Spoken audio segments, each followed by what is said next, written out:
प्यारे बच्चों नमस्कार, मेरा नाम महेश शर्मा और इस आज के लेक्चर में करेंगे वही 12th physics chapter number first, जिसका नाम वैद्युत आवेशता क्षेत्र। उसके अंदर अपन इससे पिछले लेक्चर के अंदर पढ़ा था संतत आवेश वितरण, कंटिन्यूस चार्ज डिस्ट्रीब्यूशन, और उसके ऊपर अपन आज करेंगे एग्जाम्पल, जो है वलय की एक्स पर विद्युत क्षेत्र की इतनी होता है। आपके पास एक वलय है, पतली वलय है। वलय में से एक तरह से रिंग है और उसके मान लो रिंग के ऊपर यानी वलय के ऊपर प्लस क्यू चार्ज फैला हुआ है, तो अपने को इसकी वजह से निकालने इसकी एक्स पर विद्युत क्षेत्र की तीव्रता। जैसे मान लो आपके पास ये वलय एक्स, जैसे मैं कैसे बताऊँ इसको, ये मेरे पास टेप पड़ी है, कैसे टेप तो आप जानते हो। जैसे मान लो वलय है, ठीक है, क्या आपकी वलय ऐसे, और इसको ऐसे प्लस क्यू, ये भग गया, प्लस क्यू चार्ज ऐसे बिखरा हुआ है, और अपने को इसके सेंटर से, सेंटर से मान लो जो मार्कर की नोक है यहाँ, ये इसकी एक्स हो गई, इसकी क्या हो गई एक्स, इसकी क्या हो गई ऐसे एक्स, और अपने को इस एक्स पर यहाँ पे इस पॉइंट पे निकालना है, इस पॉइंट पे निकालना है विद्युत क्षेत्र की तीव्रता। तो ये दूरी होगी कुछ ये दूरी होगी, समझ में आ गया, कुछ ऐसा हो रहा है, रिंग है अपने पास। तो वलय की एक्स पर विद्युत क्षेत्र की तीव्रता की अपन बात करते हैं। तो देखिए मान लेते अपने पास ये वलय है, क्लियर ऐसे, इसकी त्रिज्या डायग्राम थोड़ा सा ढंग से बन जा भाई साहब, कि मान लेते अपने पास ये वलय है, ठीक, इसके ऊपर से plus plus plus plus plus plus plus plus plus plus plus plus plus plus plus plus ऐसे चार्ज बिखरा हुआ है, ठीक है। ये वलय आपकी, ये मान लो वलय ये ऐसे ना रखे, ऐसे रखिए, और अपने को यहाँ पे निकालना है, इस पॉइंट पे निकालना अपने को विद्युत क्षेत्र की तीव्रता का मान। यानी इसकी त्रिज्या अपन मान लेते हैं कितनी, त्रिज्या मान लेते हैं आर, केंद्र मान लेते हैं ओ, और ओ से एक्स दूरी, सेंटर ओ से एक्स दूरी पे कोई बिंदु है P, इस बिंदु P पर अपने को निकालनी है विद्युत क्षेत्र की तीव्रता। बिंदु P पे निकालनी है विद्युत क्षेत्र की तीव्रता का मान अपने को निकालना है। तो देखिए यहाँ पे आवेश एक वलय पर फैला हुआ है, यानी वलय में एक तरह से तार है, इसको मैं यहाँ से काट दूँ तो ऐसा एक लाइन बन जाएगी। यहाँ पे संतत आवेश वितरण का सवाल है। किसका सवाल है? संतत आवेश वितरण का सवाल है। तो क्या करें, अपन तो ये जानते हैं कि बिंदु आवेश Q से जो r दूरी पर विद्युत क्षेत्र होता है वो क्या होता है, E बराबर के क्यू बाई आर स्क्वायर। यहाँ तो बिंदु आवेश तो है नहीं, यहाँ तो आवेश से फैला हुआ। तो अपन क्या करेंगे, दिमाग लगाएंगे। क्या लगाएंगे, दिमाग ऐसा लगाएंगे, अपन यहाँ पर एक छोटा सा अल्पांश काट लेंगे, और इस अल्पांश की जो लंबाई है वो अपन मान लेंगे dl। क्या मान लेंगे, dl, और dl लंबाई का आवेश dq मान लेंगे। क्या मान लेंगे, dq मान लेंगे। अब देखिए ये अल्पांश का आवेश छोटा सा आवेश होगा, उसको बिंदु आवेश मान सकते हैं, और बिंदु आवेश मान सकते हैं तो बिंदु आवेश से r दूरी पर विद्युत क्षेत्र निकालने का फॉर्मूला भी लगा सकते हो। हम क्या करेंगे, पहले अपन यहाँ से यहाँ पे निकालते E का मान। तो आप क्या करो, इस पॉइंट को आप A बोल दो। क्या बोल दो, A। अब ये दूरी आपको चाहिए होगी, तो इस दूरी को आप क्या बोल दीजिए, इस दूरी को कुछ मान लीजिए। तो ये दूरी अपन स्मॉल r मान ली, और स्मॉल r का मान क्या हो गया, 90 बन रहा है यहाँ पे। तो पाइथागोरस प्रमेय से वर्गमूल के अंदर r square plus X square आएगा, ठीक है। अब धनावेश है तो यहाँ जो विद्युत क्षेत्र कैसे होगा, इसे बाहर की ओर होगा, इसको अपन DEA बोलते हैं, यानी अल्पांश के कारण विद्युत, वही मैंने अभी बताया था ना पिछले लेक्चर में, संतत आवेश वितरण के कारण कि एक अल्पांश की वजह से DE, तो ये होगी मतलब A पर स्थित जो आपका अल्पांश है DL का जो आवेश है DQ, उसकी वजह से यहाँ पर विद्युत क्षेत्र DEA, और दिशा होगी आपकी बाहर की ओर। क्यों? क्योंकि धनावेश के कारण विद्युत क्षेत्र बाहर की ओर होता है, ठीक है। और DEA का जो मान होगा वो होगा के DQ बटे में दूरी कितनी मान लेते हैं अपन, AP का वर्ग, और AP का जो वर्ग होगा वो R का वर्ग होगा, यानी एक तरह से के DQ बटे वर्गमूल के अंदर r square plus X square का स्क्वायर, जो वर्गमूल से घात 2 से ये वर्गमूल कट जाएगा। तो आपको एक तरह से जो वेक्टर में मिलेगा, इसकी जो दिशा आएगी वो आएगी AP की ओर, क्लियर। ये इसका परिमाण हो गया, छोटा सा विद्युत क्षेत्र, छोटे से आवेश की वजह से छोटा सा विद्युत क्षेत्र, दिशा होगी A से P की ओर, यानी AP की ओर। इसी प्रकार देखिए सेम काम अपन इसकी A के जस्ट सामने, यानी व्यास, इसकी वलय के व्यास के सम्मुख, यानी यहाँ पे एक अल्पांश और काट ले, उसको हम B बोल दे, अल्पांश B बोल दे, और अल्पांश B की लंबाई में कितनी मान लेते हैं, वही DL मान लेते हैं, और DL लंबाई का आवेश में DQ मान लिया अपन। क्या मान लिया, इस DL लंबाई का अपने आवेश DQ मान लेते हैं। सेम कहानी, इस अल्पांश जो B पर आवेश है DQ, इसकी वजह से अगर यहाँ पे ई का मान निकाले तो वो कुछ ऐसा आएगा और हो जाएगा इधर आपका, ये आपका होगा एक तरह से D E B, D E vector में और ये भी वेक्टर में लिखा अपन ने। कोई डाउट यहाँ तक? तो देखिए डी ई बी का मान क्या आएगा, अपने यहाँ पे क्या किया, इसकी व्यास के सामने जस्ट इसके व्यास, एक यहाँ पे और इसके व्यास के सामने, व्यास समझ गए ना, एक अपन ने यहाँ पे काटा अल्पांश और एक जस्ट इसके नीचे यहाँ पे काटा, इसकी वजह से यहाँ निकाल लिया, इसकी वजह से यहाँ निकाल लेते हैं। जस्ट व्यास के सामने, जस्ट व्यास के सामने अपने अल्पांश काटा, उसमें डी ई बी मान लिया। क्या मान लिया? डी ई बी मान लिया। तो डी ई बी का मान क्या आएगा, ये आएगा के डी क्यू बटे में दूरी कितनी, बी पी का वर्ग, और बी पी का जो वर्ग है वो आएगा यही एक तरह से ये भी आर होगी। अगर ये आर है तो भी कितना रहेगा, आर रहेगा वर्गमूल के अंदर R square plus X square, इसका वर्गमूल करोगे तो वो आपको मिलेगा वही के डी क्यू बटे में R square plus X square. दिशा की बात करें तो आएगा बी से पी की ओर, यानी बी पी की ओर, बी पी की ओर, बी से पी की ओर, बी से पी की ओर। कोई डाउट यहाँ तक? अपने क्या किया, अल्पांश काट के अल्पांश में से निकाले, अपने बिंदु आवेश का फॉर्मूला यूज कर लिया। अब यहाँ पे टोटल निकालना है, टोटल क्या करेंगे, दोनों को जोड़ लेंगे। तो क्या दो ही आएंगे, दो ही नहीं आएंगे। अपन क्या करेंगे, एक अल्पांश यहाँ काटेंगे, फिर एक सामने यहाँ काटेंगे, फिर एक यहाँ काटेंगे, इसके सामने एक यहाँ काटेंगे, एक यहाँ काटेंगे, फिर एक यहाँ, एक यहाँ, फिर एक यहाँ, फिर एक यहाँ, फिर एक यहाँ। सबको काट काट के सबकी वजह से यहाँ पे निकाल लेंगे और सबको जोड़ लेंगे। लेकिन जोड़ना कैसे, जोड़ना आपको सदिश, क्योंकि विद्युत क्षेत्र एक सदिश राशि है। कैसी राशि? सदिश राशि। लेकिन काटना कैसे, व्यास के सम्मुख। तो यहाँ थोड़ा सा वेक्टर काम में आएगा, सदिश काम में आएगा। तो मैं क्या कर रहा हूँ, इस लाइन को आगे बढ़ा रहा हूँ, इसकी एक्स होगी। क्या होगी इसकी? एक्स। ये कोण मैंने कितना मान लिया, थीटा मान लिया, तो ये भी कितना होगा, थीटा होगा, क्योंकि ये दोनों त्रिभुज सर्वांगासन त्रिभुज बन रहे हैं। ये देखो दूरी बराबर है ना, ये वलय आपकी यहाँ पे आपको निकालना मार्कर इस नोक पे यहाँ पे, तो जितनी दूरी ये वाली होगी उतनी दूरी ये वाली होगी, यानी ये जो कोण होगा थीटा, ये भी कितना होगा आपका, थीटा ही होगा। यूँ समझ जाइए, ये दोनों त्रिभुज के आपके सर्वांगसम, ये आर, ये दोनों में कॉमन ये एक्स, तो ये दोनों सर्व, ये थीटा।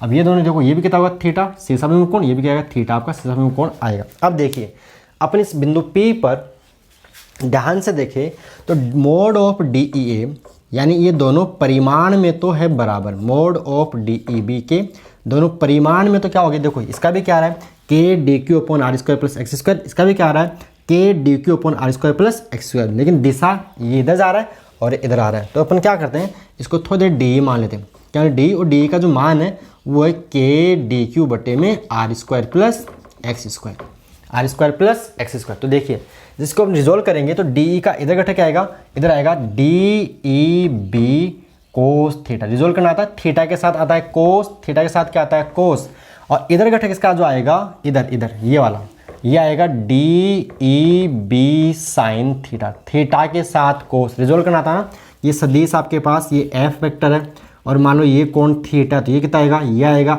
एफ कोस थीटा, और ये क्या आएगा आपका एफ साइन थीटा, थीटा के साथ कोस, थीटा के लंबवत साइन।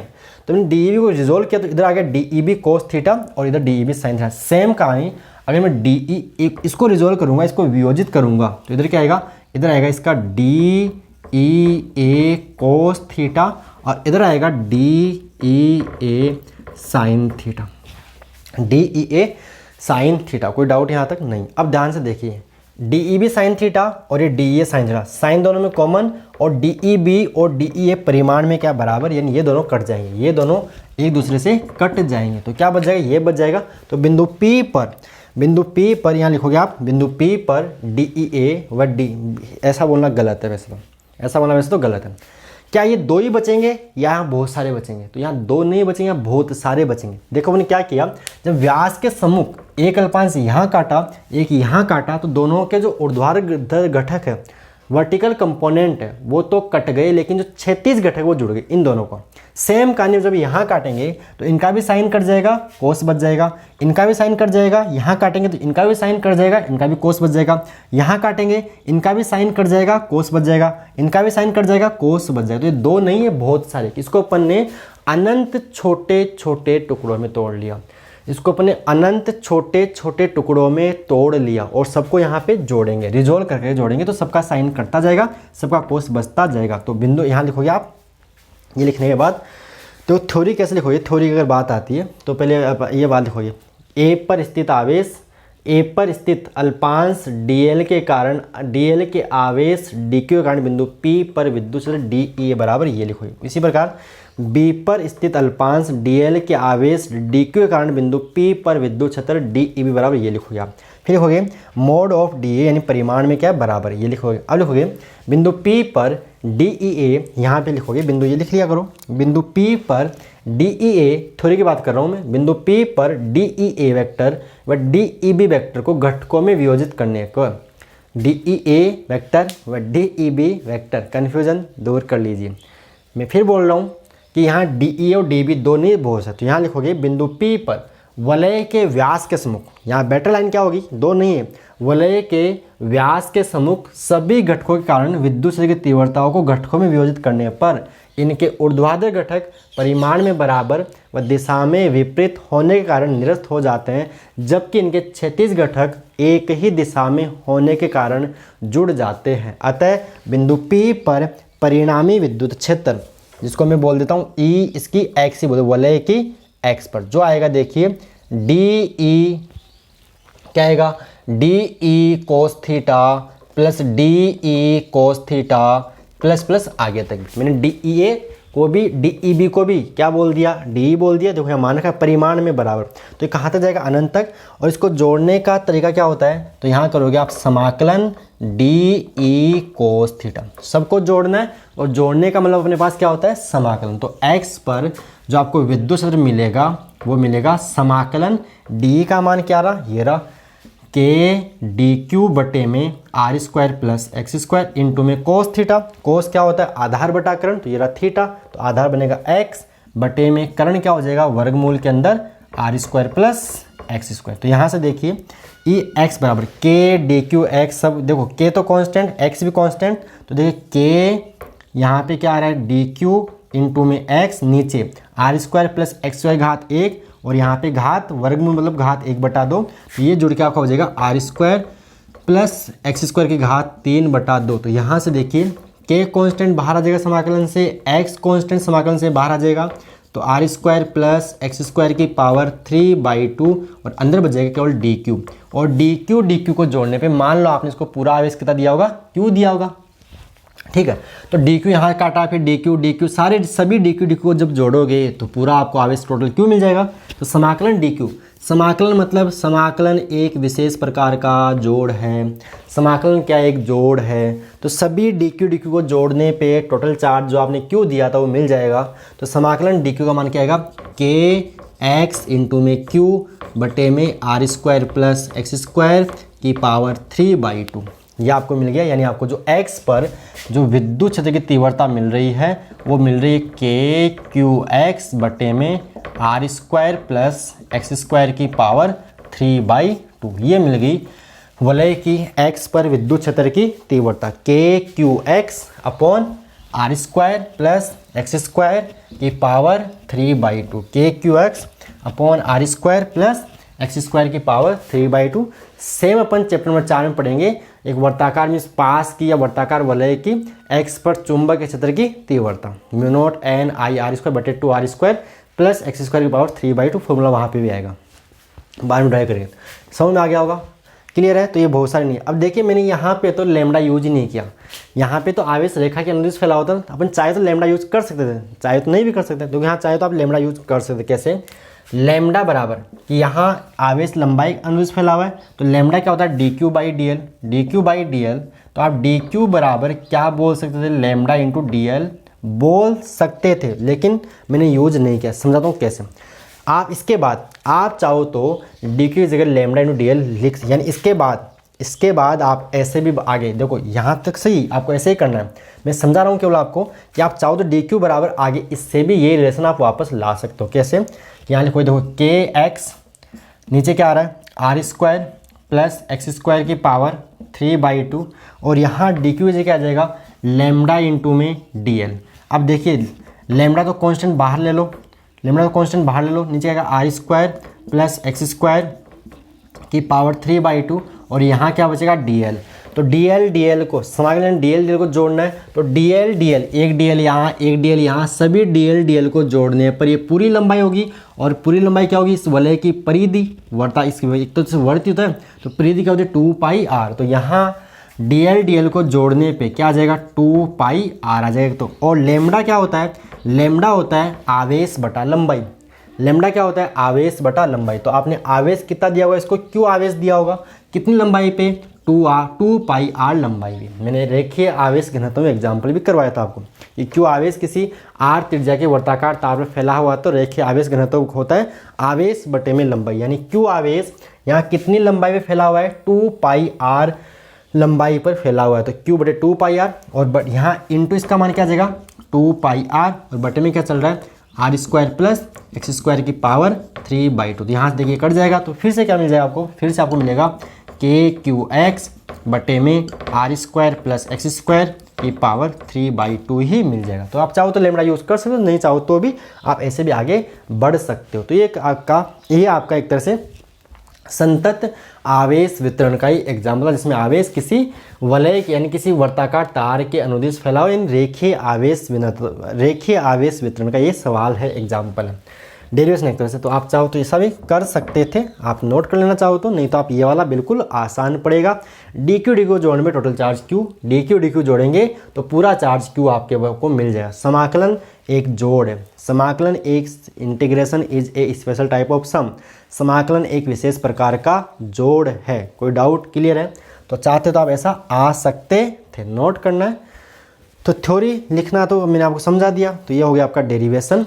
अब इसमें कुछ बातें और करते हैं, इसको रब करता हूँ यहाँ से। ये जो मैंने बात एक्स्ट्रा आपको बताई कि लेमडा आप यूज़ कर सकते थे चाहते तो, हालांकि ये जो मैंने पहले किया वो आसान पड़ेगा। अब केस फर्स्ट की बात करते हैं।